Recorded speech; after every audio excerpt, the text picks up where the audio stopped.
Greetings and salutations. My name is JD Huel. This is the last project for organizational management class, and the tasking is to have an interview with someone you consider to be a leader. So the individual sitting across from me, I consider to be a leader, and more so a mentor to me. And they always say that you stand on the shoulders of people that came before you. Well, this individual is the person I stand on his shoulders, and who I model, and the paradigm I model myself after to be. So I'm going to let him speak, give you guys an autobiographical snapshot of who he is, and we're going to commence this interview. So enjoy. Okay, I live in the city of Beacon, Dutchess County, New York. Worked for the Department of Corrections for 26.5 years and a supervisory position. While being employed in the New York State Department of Corrections, I became involved in local politics, and I started out as a ward person, and eventually I worked my way up and was selected as a candidate for the Dutchess County Legislature, and I was elected, well, you could say 2 times, but officially only one. And the reason why I say 2 times, because the first time I was elected to the legislature, I won by 22 votes from a person who lived in this town. It was a former union executive, and who was in the Dutchess County Baseball Hall of Fame, and I won the election by 22 votes, and at that time they had several contested elections that year, and for 2 months I was the elected legislator for this town, and then they said that they recounted the votes, and suddenly I went from being the elector to the loser, from 22 ahead to 6 votes. And that somewhat caused a controversy in this town, especially among minorities, because a lot of them go back to the civil rights movement, and where elections were fixed and overturned, and the community was very upset when my election was overturned. It went through our local county court, which is mostly Republican appointed judges here, and of course I lost at the county level, and then they said we could appeal it down to Brooklyn, to the appeals court in Brooklyn. And you know what? I just didn't have the finances to pursue that. For a $15,000 position, to spend $50,000 for a $15,000 job, it just didn't make any sense, and didn't have the financing or the backing. So I don't want to say revenge, but my consolation was the next election was to win and become a historic figure in Dutchess County. At that time, I was the only minority to be elected to the legislature who did not live in the city of Poughkeepsie, in a predominantly minority district. And I still don't live in a predominantly minority district. Okay, so it was the only person of color to be elected to our county legislature who did not live in the city of Poughkeepsie. And I served 1 term in the election, and it was great. And I became somewhat of, I don't want to say the role model, but something that people young and old looked up to me, because it just never happened before. And my job is to mentor young people, such as Jamal to rename.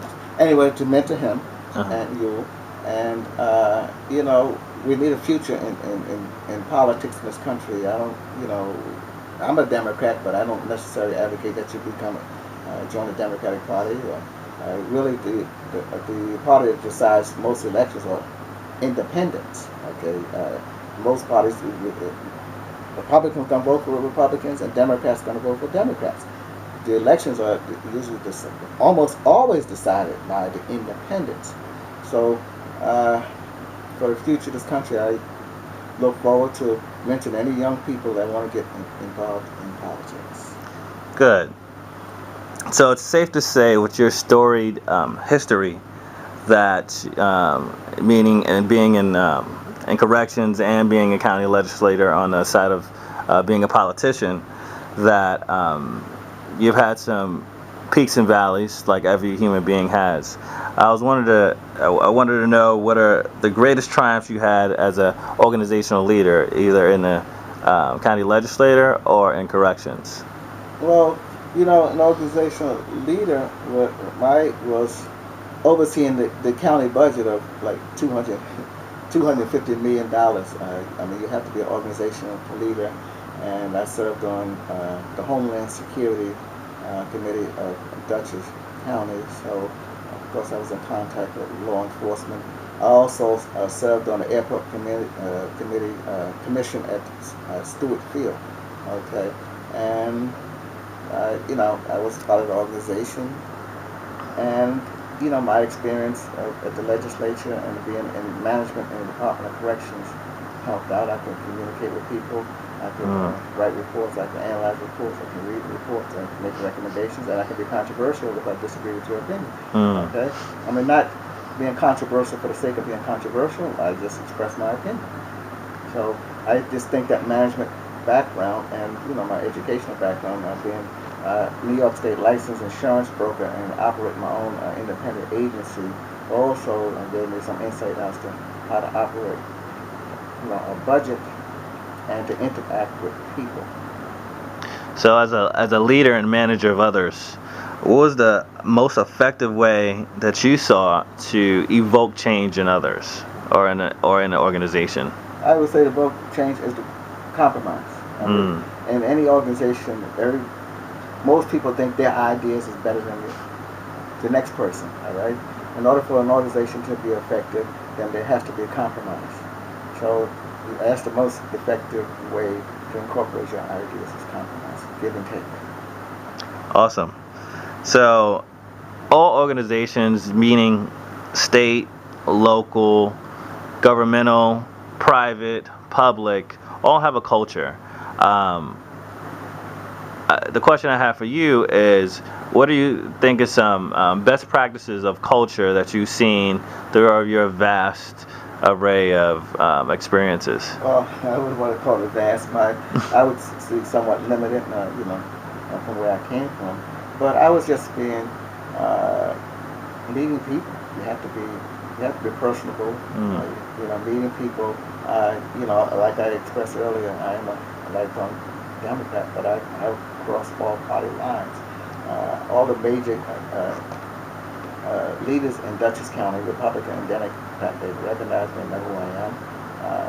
And we frequently called to serve on commissions. Currently, I served on. I was appointed by the Republican head of the Dutchess County Legislature to serve on the reapportionment committee, which means I'm going to be soon working on redistricting the districts, the legislative districts in Dutchess County.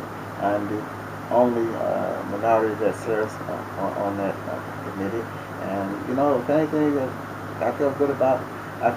Good about having some insight as to the new election districts that's going to be redrawn sometime this year. And you know, I'm also the county executive, who is a Republican. We frequently talk, joke. He sends me Christmas cards. So I do cross party lines. I don't have to agree with the Republicans. Like I said, to be civil. It's all about being civil. Okay, it's not one party over the other. Got it. So, do you have as someone that has, you know, had the experience of leading, what do you see that as a big mistake or faux pas that you see that other organizational leaders are committing that is a deterrent to maybe increasing the quality of life for the constituency? A lot of infighting. I say, infighting will destroy any organization. And that would, in a nutshell, that would be my answer to that.